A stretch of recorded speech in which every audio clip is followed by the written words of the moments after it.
Salut Sophie. Salut Florian. Et bonjour à tous, bonjour à toutes et bienvenue dans ce nouvel épisode du Courrier de la Sterne. Aujourd'hui on vous parle de plumes, alors accrochez-vous, c'est parti.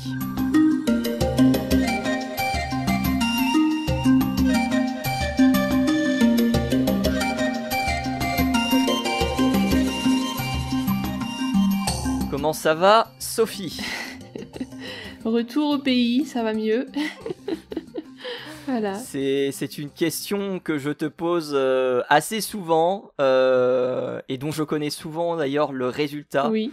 Mais voilà, content en tout cas que tu ailles bien, Oui. que tu sois bien retourné effectivement en Afrique du Sud.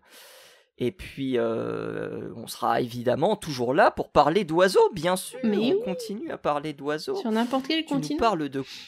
Mais oui, tu nous parles de quoi cette semaine, Sophie? Et bah, comme tu l'as dit si bien, nous allons parler de plumes aujourd'hui, mais moi je vais m'intéresser plus à la coloration des plumes, et notamment des plumes des ancêtres des oiseaux. Voilà. Et moi, je vais m'intéresser un petit peu plus au polymorphisme des plumes chez les rapaces. Et je vais démarrer, du coup, par ma petite anecdote de cette semaine. 40% des mâles busards des roseaux ont un plumage ressemblant davantage à celui de la femelle. Ils ont autant de chances de s'accoupler et sont moins sujets à la violence des autres mâles. Oh. Intéressant. Alors, c'est une étude qui date de 2013. Elle a été réalisée par une équipe franco-espagnole et est sortie dans Biology Letters. Et grosso modo, l'étude, elle présentait donc le busard des roseaux, qui est un rapace assez classique, et qui a deux phénotypes, c'est-à-dire en gros qu'on a deux coloris de plumage différents pour le mâle. On a le mâle qui a le plumage classique, et on a un autre plumage qui ressemble un petit peu plus à la femelle, qui est brun avec la tête et les épaules blanches. Et l'objectif de ces chercheurs, c'était de déterminer bien s'il y avait effectivement une petite disparité entre ces deux comportements. Et il s'est avéré que les chercheurs ont fait pas mal de petites découvertes assez intéressantes par une expérience assez simple. Ils ont mis des appos près des nids de ces busards des roseaux. Ils ont testé au total 36 individus et leur objectif c'était de tester l'agressivité notamment des mâles gris, donc les mâles qui sont efféminés entre guillemets. Okay. C'est un terme qui était utilisé dans pas mal de retours de publications. Et les mâles, on va dire, avec le plumage le plus classique. Ils ont observé, que les mâles les mâles classiques étaient moins violents envers les mâles au plumage gris, donc les mâles qui ressemblent davantage aux femelles. De leur côté, les mâles qui étaient bruns, donc les mâles qui ressemblent aux femelles, avaient un comportement plus violent envers les apos à l'aspect de femelles qu'avec ceux à l'apparence des deux types de mâles. Donc les mâles bruns, entre guillemets, donc les mâles qui ont un plumage de femelle, évitaient de se friter avec des mâles au plumage très adulte. Tout le monde y gagne. Les premiers donc sont moins belliqueux à l'égard des seconds. Et les mâles efféminés, entre guillemets encore une fois efféminés, bénéficient d'un avantage pour l'accès aux femelles, puisque les mâles qui ont un plumage adulte très prononcé, eh bien, attaquent finalement assez peu ces autres mâles, puisqu'ils ressemblent davantage aux femelles. Voilà pour cette petite anecdote. Alors pourquoi je parle de ça? Parce que en juillet 2024, on a eu une étude qui est sorti 24 juillet 2024, qui s'appelle Plumage Polymorphism in Raptors. Et l'objectif, c'était de déterminer pourquoi on avait un tel polymorphisme, c'est-à-dire pourquoi on avait autant de différences de couleurs de plumage entre les différents individus. Alors ils en ont pas conclu grand chose de très très intéressant pour être honnête, puisque en fait leurs objectifs, grosso modo, ils ont déterminé que ces différences s'expliquaient par le sexe, par l'âge, mais aussi sans doute d'autres biais qui rentraient en ligne de compte. Grosso modo, ils disent qu'il faut continuer à faire des recherches, et notamment dans la famille des hiboux, parce que c'est là où le polymorphisme est assez peu testé, ou en tout cas assez peu étudiés par rapport aux autres rapaces. Et on est entre généralement 13% et 24%. 24% c'est pour les rapaces nocturnes et notamment les strigidés, où on a justement une différence de polymorphisme dans le plumage.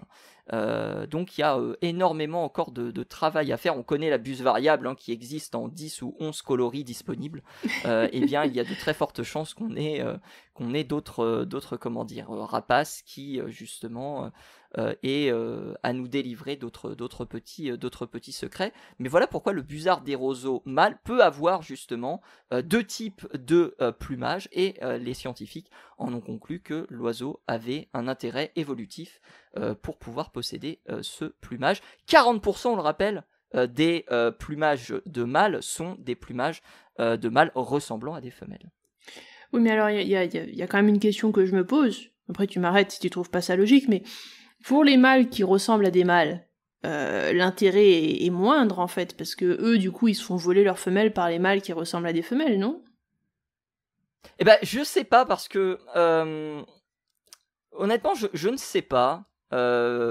C'est pas quelque chose qui a été précisé dans le papier, en tout cas pas à ma connaissance. Peut-être que ça a été proposé, ça a été précisé plus tard, parce que le papier, comme je l'ai dit, a une dizaine d'années. Ouais. Mais c'est vrai que on peut voir effectivement un avantage évolutif plus important chez les mâles qui sont plus efféminés que chez les femelles, efféminés encore une fois entre parenthèses. Mais je me demande si les femelles choisissent peut-être pas plus les mâles aux couleurs bien classiques, parce que justement ce sont des individus qui vont être beaucoup plus sécuritaires, notamment vis-à-vis de la protection du nid, par exemple. Bah, je sais pas, parce que là, t'étais parti sur du 40% quand même pour la prédominance du plumage plus femelle que mâle, et 40%, c'est énorme, quoi. Ah, 40%, c'est énorme, ouais. On est absolument, donc je sais même pas, d'accord là-dessus. même s'il y a une sélection par la femelle, elle a pas l'air d'être énorme quand même, hein. Enfin... Après, peut-être que il y a un équilibre qui s'opère à un moment donné. Ouais. Peut-être que les femelles qui sont plus expérimentées choisissent des mâles qui sont avec un plumage beaucoup plus typé mâle entre guillemets primaire, et donc on se retrouve finalement avec une différence de ratio qui entre guillemets s'équilibre.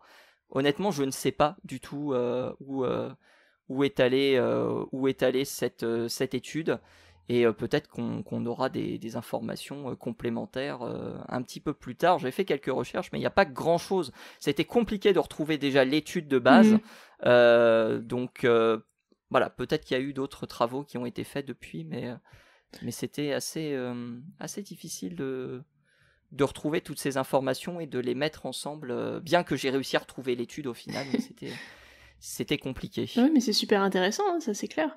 Et ça pose d'autres questions, c'est ça qui est chouette. Absolument, absolument. Le plumage des rapaces et la mue des rapaces, parce que on n'a pas parlé de mue dans le courrier de la Sterne encore. Je pense qu'on en parlera un jour, hein, forcément, on rentrera un petit peu plus dans le détail. C'est le bazar, hein, entre guillemets, les mues, parce qu'il y a énormément de termes qui sont utilisés, des termes qui correspondent grosso modo à des... J'allais dire à des semestres, Sophie, mais tu m'arrêtes si je dis des bêtises, parce que j'ai un peu l'impression que c'est vraiment par tranches d'hiver et d'été qu'on détermine les différents plumages des oiseaux. Oui. Et j'ai découvert qu'en Europe et aux États-Unis, on n'avait pas les mêmes terminologies de plumage qui sont utilisées. Nous, on est à avantage, on va dire, un peu factuel, puisqu'on va parler de plumage d'hiver, plumage d'été, plumage prénuptial, ce genre de choses-là. Tandis que les Anglais et les Américains vont être beaucoup plus, on va dire, théoriques. On va parler de plumage basique, de plumage formatif, je pense que ça se dit comme ça, ou encore de plumage alternatif. Ouais. Mais peut-être que toi, étant donné que tu connais mieux le domaine que moi, tu vas pouvoir démêler peut-être le vrai du faux dans ce que je dis. Non, alternatif, j'ai vu ça souvent, effectivement, comme notamment quand tu regardes dans les guides, par exemple, t'as alternatif à chaque fois pour les plumages qui sont un peu différents, les variations de coloration. Et après, Je crois, mais alors peut-être que je me trompe, que alternatif est plus souvent utilisé pour quand comme on l'a dit tout à l'heure, des plumages qui vont pas varier selon les saisons, mais qui vont être différents de la norme. Donc comme tu as dit tout à l'heure, les plumages qui ressemblent plus à des femelles, par exemple, là on a une variante, voilà. Mais je sais pas si ça concerne vraiment la mue, ce terme-là. Intéressant. Voilà, en tout cas, ce que je pouvais dire sur le plumage du busard des roseaux et des rapaces en tant que tels. Et je reconclus à nouveau pour dire que, effectivement, l'âge, notamment le sexe, sont des données à prendre en considération, mais qu'il n'y a pas que ça. Il y a d'autres facteurs qui interagissent souvent pour maintenir justement les différentes morphes de plumage, comme par exemple l'écologie de l'animal ou encore sa capacité, pourquoi pas à se camoufler, oui. comme justement chez les rapaces. Exactement. Et puis après, on a toutes les variations aussi avec des mutations du style trop de mélanine ou pas assez, ou bien du leucisme ou de ce genre de choses qui peuvent aussi donner des variations de coloration qui sont pour le coup totalement indépendantes des variations qu'on peut avoir autrement, qui occurrent normalement, j'ai envie de dire, dans l'espèce. Et là, ça va donner des trucs avec des taches blanches, c'est assez marrant d'ailleurs des fois. Moi j'aime bien tous ces trucs-là.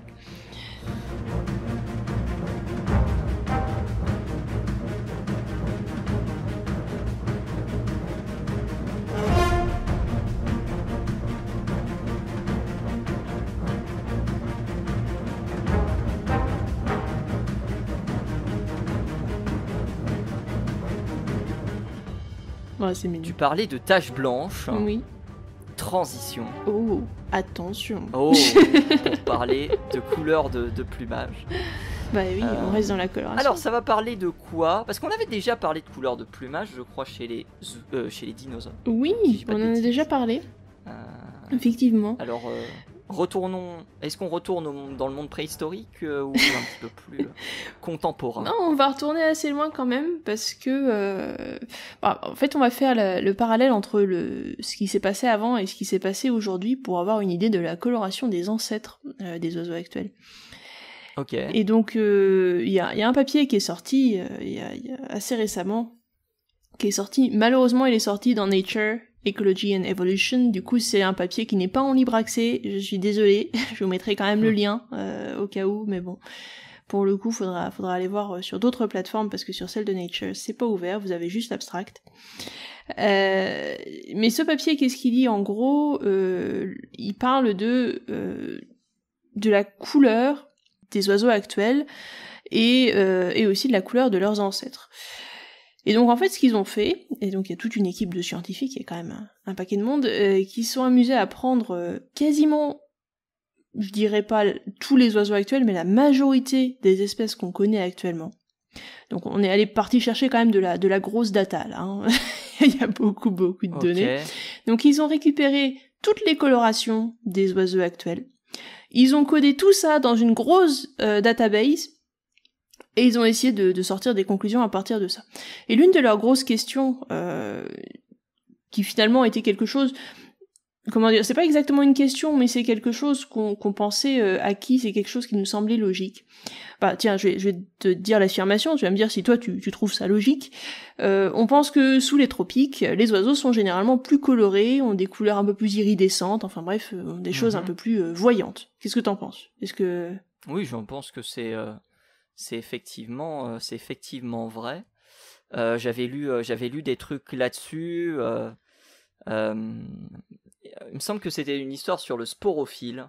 C'était dans Le génie des oiseaux de Jennifer Ackerman. Ouais. Où ils avaient fait 2 études sur le sporophile. Et l'un utilisait justement un plumage qui était plus voyant qu'une autre espèce. Et l'autre espèce utilisait, elle, davantage des critères, entre guillemets, comme l'intelligence ou en tout cas la capacité à s'adapter. Ouais.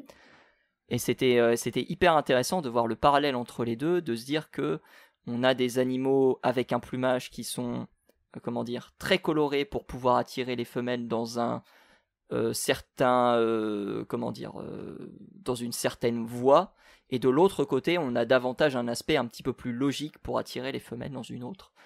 Et d'accord. Les oiseaux les plus débrouillards étant ceux que l'on trouve, je pense, assez proches de nous, même si on a quelques exceptions, ou en tout cas les oiseaux les plus débrouillards étant des oiseaux avec des plumages assez peu colorés, ça pourrait faire sens que ces plumages soient plus colorés aux tropiques, là où les oiseaux ont peut-être pas forcément l'utilité de s'adapter à leur environnement aussi vite. Et ça se trouve, tu vas me dire, tu as totalement faux. Non mais ta démonstration a des points qui se tiennent, hein, je suis pas contre. Après, je sais pas si le fait d'être débrouillard est vraiment corrélé avec une absence de coloration très voyante dans le plumage, parce qu'il faut pas oublier non plus qu'on a aussi tout ce qui est coloration UV que nous on ne voit pas. Et qui est absolument. On a effectivement une partie du spectre, mais moi c'était un exemple que j'avais lu dans Le génie des oiseaux de Jennifer Ackerman, qui est un très bon livre, même si il manque quelques petites données scientifiques. Et c'est justement là où ils avaient fait le parallèle entre les deux espèces de sporophiles. Et ça se tenait plutôt bien. Mais bref, ce n'est pas moi qui présente mon anecdote cette fois. Non mais si t'as des anecdotes aussi, moi je suis intéressée, hein, t'inquiète pas. Bon bref, en tout cas, du coup, pour en revenir à l'article en question, ils sont donc partis chercher les couleurs des oiseaux d'à peu près le monde entier, en fait. Ils ont pris plus de quasiment 9500 espèces d'oiseaux en tout. Alors sachant qu'on en a un peu plus de 10 000 dans le monde, ça va. Ce qui est une étude plutôt solide. Voilà, on est quand même parti sur pas mal de choses. Donc quand j'ai dit qu'il y avait de la data, tu vois, il y a de la data, il y a pas de problème. Et du coup, en fait, ils sont intéressés non pas à la coloration des plumes, mais plus à la... si, ils sont intéressés à la coloration des plumes, mais vous n'êtes pas sans savoir que les plumes des oiseaux sont colorées de deux manières différentes. On a la coloration pigmentaire, donc qui est due aux molécules de pigments que vous retrouvez dans les plumes, donc c'est vraiment comme vous avez un crayon de couleur, là c'est le pigment qui est dans le crayon de couleur en quelque sorte, et vous avez la coloration structurelle de la plume qui est donc basée sur la microstructure de la plume qui va réfléchir la lumière d'une certaine manière pour donner du bleu, pour donner un peu de vert, un peu d'iridescence notamment. Donc tous les... Typiquement ce que vous voyez sur le martin pêcheur d'Europe. Exactement, ou sur le cou du paon par exemple. Ou sur le coup du paon, ou sur les étourneaux sans sonnet. Quoique non, sur les étourneaux sans sonnet, c'est un peu plus délicat. C'est un peu plus délicat, Martin mais Pêcheur d'Europe. Ça se voit quand même un petit peu, mettons. Ça se voit, ou les colibris, enfin bref, pas, il y a plein de c'est pas l'exemple le plus parlant. Voilà. Et donc, sur cette iridescence des plumes, donc on est sur une coloration structurelle de la plume, hein, c'est pas du tout un pigment, c'est juste la lumière qui se réfléchit sur la plume. Et ce qui intéressait donc les chercheurs, c'était de savoir d'où ça vient, cette coloration. Est-ce que ça a évolué indépendamment? Est-ce que c'est quelque chose qui a évolué plusieurs fois, peut-être, dans l'histoire des oiseaux? On ne sait pas. Ou bien, est-ce que c'est quelque chose qui était là au début, déjà, dès le départ? Ou est-ce que ça a évolué après? Et est-ce que c'est peut-être quelque chose qui évolue plus facilement dans les tropiques? Parce qu'après tout, on a cette idée que sous les tropiques, les oiseaux sont beaucoup plus colorés, et donc peut-être que cette iridescence évolue plus volontiers dans les tropiques, là où il fait plus chaud, peut-être qu'il y a plus de plantes pour se camoufler, etc. Donc ils ont pris leurs data, ils ont fait les analyses, c'était beaucoup de mathématiques, hein, donc je vais vous passer sur les stats. Mais en gros, ils ont trouvé qu'en fait, les couleurs, la coloration structurelle des plumes n'avaient pas pour origine spécialement les tropiques. Cette coloration structurelle a évolué aussi bien dans les tropiques... Au revoir. aussi bien dans les tropiques que autre part, à des endroits où finalement il faisait pas si chaud que ça. Et ben ça évolue quand même à ces endroits-là. Donc ce n'est pas lié spécialement au fait qu'on soit dans un environnement qui est plus chaud, plus... non, ça n'a rien à voir, visiblement, ce n'est pas la raison pour laquelle ça évolue comme ça. Et ils ont trouvé aussi, et ça c'était assez intéressant, que en fait, en combinant toute cette data et en essayant de voir comment ça avait évolué, que vu la quantité d'espèces avec ce genre de coloration et vu la quantité de groupes, de familles d'oiseaux qui sont capables d'avoir cette coloration structurelle, en fait, il était fort probable que l'ancêtre commun de tous les oiseaux, qui a à peu près 80 millions d'années, en gros, avait possédé une coloration structurelle des plumes qui donnait lieu à une sorte d'iridescence. Et alors c'est pas quelque chose qui est totalement incongru, parce qu'on connaît déjà cette iridescence dans le registre fossile, dans des animaux qui sont bien plus anciens que ça, qui sont donc les dinosaures non aviens, hein, que vous connaissez certainement, les ancêtres du moins les cousins de nos oiseaux actuels, qui vont eux aussi avoir des plumes certaines fois avec cette iridescence. Donc on a par exemple le cas de Microraptor qui avait une iridescence des plumes, donc et qui avait des plumes noires mais un petit peu un peu brillantes avec cette sorte de coloration un peu bleutée qu'on peut avoir par exemple quand on regarde le cou du paon. Alors peut-être pas à ce point-là, mais voilà, on était sur ce genre de choses. Et c'est quand même assez incroyable. Donc on suppose que l'ancêtre des néornites, donc les oiseaux actuels, avait possiblement une iridescence des plumes il y a 80 millions d'années. Et c'est quand même assez incroyable de se dire qu'on est capable de remonter aussi loin et d'arriver à trouver à quoi ça ressemblait à l'époque déjà les oiseaux et leurs plumes. C'est quand même top. Incroyable. Incroyable. Comment on a fait pour déterminer qu'il y avait de l'iridescence sur Microraptor? Alors c'est Gui, je pense, qui est... parce que c'est un truc que moi j'ai évoqué lorsque je faisais des cours, parler de Microraptor et notamment du fait qu'il y ait de l'iridescence. Mais concrètement, comment les paléontologues ont fait pour déterminer qu'il y avait de l'iridescence c'est comme pour les actuels. Sur le plumage de Microraptor. Comme pour les actuels, tout simplement, on regarde la microstructure des plumes. Et l'avantage, c'est que les plumes de Microraptor étaient suffisamment bien conservées pour qu'on puisse voir la structure moléculaire. Et dans ces cas-là, on regarde un peu quelle tête ça a, et ça nous dit, voilà, vous avez... Alors, pour aller dans les termes un peu plus techniques, en fait, c'est l'agencement dans les cellules des molécules de mélanine qui va vous donner cette microstructure. Donc vous allez avoir des molécules qui vont être agencées d'une certaine manière, ça va vous donner une structure qui va réfléchir la lumière ou pas, en fonction des cas, et ça va vous donner donc une iridescence ou pas. Et donc dans les cellules de Microraptor, on a pu voir que les molécules de mélanine étaient arrangées de manière à donner cette iridescence. Alors l'avantage, c'est que les molécules de mélanine, enfin les mélanocytes, donc à l'intérieur desquels vous avez la mélanine, ce sont des structures qui sont quand même assez grosses et qui se voient assez bien pour peu que la plume soit suffisamment bien conservée. Si c'était des choses qui étaient un peu plus fines, on ne les aurait pas vues. Mais là, en l'occurrence, les mélanocytes, donc ce sont des petits organites qui sont à l'intérieur des cellules qui contiennent la mélanine, qui vont être facilement identifiables avec un microscope suffisamment important, évidemment. Mais bon, voilà, ça se voit quand même assez bien. Et c'est comme ça qu'ils ont pu déterminer que Microraptor avait une iridescence sur ses plumes. Tout simplement. Fantastique. Alors, je me place du côté de l'auditeur et de l'auditrice qui connaît peut-être un petit peu. Quand on parle justement d'ancêtres des oiseaux, on parle surtout d'Archéoptérix. Mais là, on monte beaucoup plus loin. C'est un peu plus loin. Pourquoi 80 millions d'années, Sophie, dans cette étude? Pourquoi 80 millions d'années, c'est une date très importante? Parce qu'on n'entend pas parler de cette date, finalement.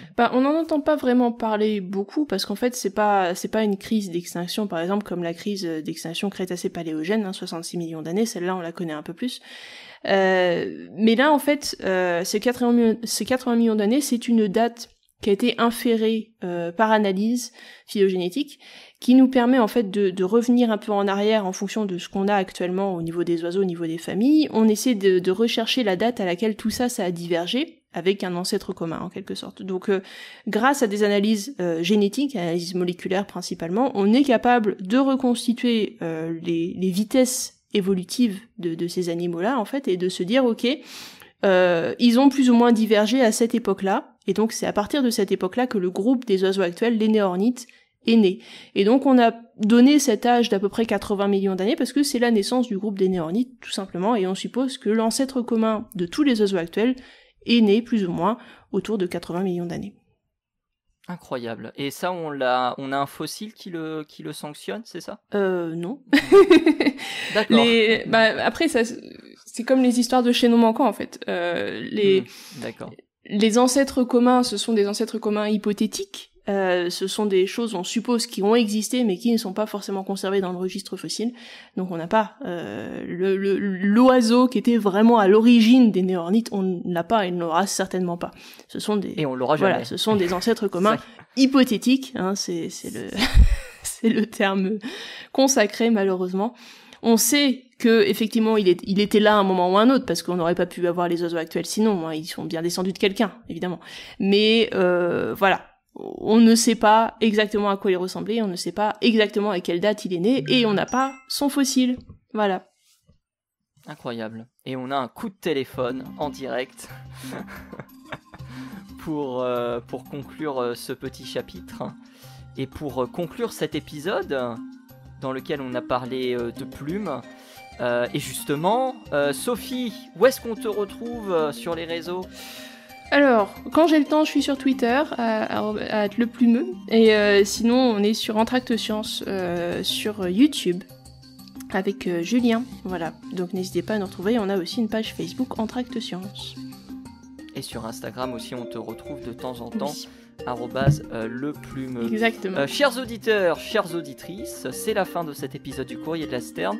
Merci à tous et à toutes de l'avoir suivi. Vous pouvez nous retrouver sur YouTube. Vous pouvez nous retrouver également sur toutes les plateformes de streaming, Spotify, Deezer, Apple Podcast. Vous nous retrouvez également sur Twitter où on publie lorsque les épisodes sortent, et c'est à peu près tout ce que l'on fait sur Twitter. Donc est-ce que vous avez une nécessité de nous suivre sur Twitter ? Je ne suis pas sûr. Ceci étant dit, on se retrouve quand même la semaine prochaine pour un nouvel épisode du Courrier de la Sterne. Salut à tous, salut à tous. À plus.